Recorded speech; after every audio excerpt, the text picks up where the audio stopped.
আজকাল একটা কথা খুব সোশ্যাল মিডিয়ায় ঘুরছে যে অন্যের ক্ষতি করো না, ভালো করতে না পারো কিন্তু ক্ষতি করো না।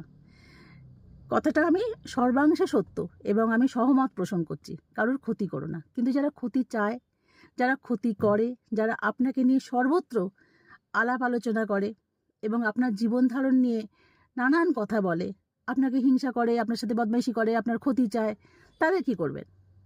এবং আপনার বিরুদ্ধে ষড়যন্ত্র করে দিনের পর দিন, মাসের পর মাস, তাহলে তাদের উদ্দেশ্যে বলবো, হ্যাঁ, ক্ষতি করবেন না, তাদের ক্ষতি করবেন না, কিন্তু একটা জিনিস করতে পারেন, নিজেকে প্রোটেকশন দিন, নিজের পরিবারকে প্রোটেকশন দেবেন।